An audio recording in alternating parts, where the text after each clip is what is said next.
कर्ता कारक। अब इसके हमारे जो कारक चिन्ह होते हैं वो होते हैं ने या फिर शून्य कारक चिन्ह या फिर को या के द्वारा। अभी आप इन दोनों को और के द्वारा, इन दोनों को आप छोड़ दीजिएगा। मैं अभी थोड़ी देर में इनको समझाऊंगी तो आपको ज्यादा अच्छे से समझ में आएगा, क्योंकि के द्वारा अभी आप कहेंगे कि आप कर्ता कारक में भी के द्वारा पढ़ा रही हैं और आपने करण कारक में भी बताया था कि उसमें के द्वारा उसका कारक चिन्ह होता है, तो दोनों में आता है, हम कैसे पहचानेंगे। अभी जब मैं थोड़ा आगे एग्जाम्पल के थ्रू इसको समझाऊंगी तो आपको बहुत अच्छे से क्लियर हो जाएगा कि ये किसमें आते हैं।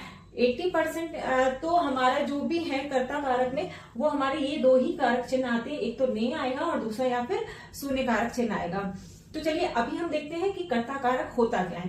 कर्ता कारक यानी कि जो भी हमारा वाक्य है उस वाक्य में काम को करने वाला कर्ता कारक होता है, मतलब जो काम को करता है वही हमारा कर्ता कारक है। तो वही देखिए इसमें भी लिखा हुआ है, कर्ता कारक वह है जो वाक्य में कार्य करता है या काम को करता है। जैसे कि रोहित ने गीत गाया, तो अब इस एग्जाम्पल में हमारी क्रिया क्या हो रही है, गीत गाया मीन्स गाना, हमारी ये क्रिया हो रही है कि हम कुछ गीत गा रहे हैं, वो हमारी क्रिया है। लेकिन इस क्रिया को कर कौन रहा है, रोहित। कौन कर रहा है, रोहित कर रहा है। तो हमारा रोहित क्या हुआ, कर्ता कारक हुआ।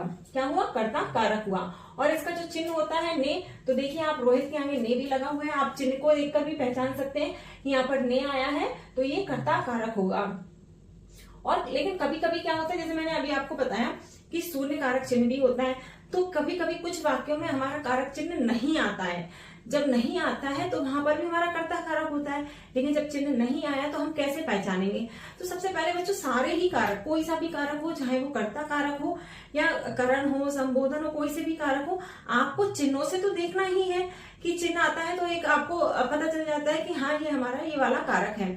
लेकिन चिन्हों के अलावा आपको इनकी परिभाषा पर ज्यादा जाना है, क्योंकि कभी कभी चिन्ह हमारे एक या दो में सेम दिखाई दे रहे हैं, सेम मिलते जुलते हैं चिन्ह किसी कारक में, तो हम कंफ्यूज हो जाते हैं कि ये इसका होगा या इसका होगा।